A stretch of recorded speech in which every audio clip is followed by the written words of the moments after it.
Hi friends, welcome to ஜெஸிஸ் cook book. இன்றைக்கி பதாம் milk பண்ணலாங்க. 2 பொடி பதாம் நைட்டு ஊற போட்டுவிடுங்க. மார்னிங் அதெல்லாம் தோல் உரித்து மில்க் ஊற்றி நல்லா மிக்சியில் அரைச்சி வச்சுடுங்க. 2 பவுலில் மில்க் எடுத்துக்கோங்க. 2 பவுலில் கொஞ்சம் கொஞ்சம் மில்க் எடுத்துக்கோங்க. ஒன்றில் கஸ்டர்ட் பவுடர் 1 ஸ்பூன் கலக்கிக்கோங்க. ஒரு பவுலில் கொஞ்சம் குங்குமப்பூ போட்டு வச்சுடுங்க. 1/2 லிட்டர் பால் நல்லா கொதிக்க வச்சுடுங்க. அதில் நமக்கு தேவையான அளவுக்கு சுகர் போட்டுடுங்க. அதுக்கப்புறம் நம்ம கலக்கி வச்ச கஸ்டர்ட் பவுடர் அதில் ஊற்றிடலாம். நல்லா மிக்ஸ் பண்ணிக்கோங்க.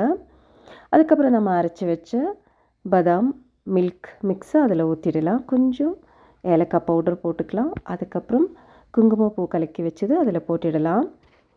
நல்லா கொதிச்சதும் ஸ்டவ் ஆஃப் பண்ணிவிடுங்க. கடைசியாக நம்ம நட்ஸ் போட்டுக்கலாம். அதில் பதாம், பிஸ்தா இது மட்டும் கட் பண்ணி நம்ம அதில் போட்டுக்கலாம். நல்லா மிக்ஸ் பண்ணிக்கலாம். இது நம்ம பாட்டிலில் வச்சு ஃப்ரிட்ஜில் பாட்டிலில் ஊற்றி ஃப்ரிட்ஜில் வச்சு கூலாக கூட சாப்பிட்டுக்கலாம். இல்லை நம்ம அதே மாதிரி சாப்பிட்டுக்கலாம். ரொம்ப டேஸ்ட்டாக இருக்கும்.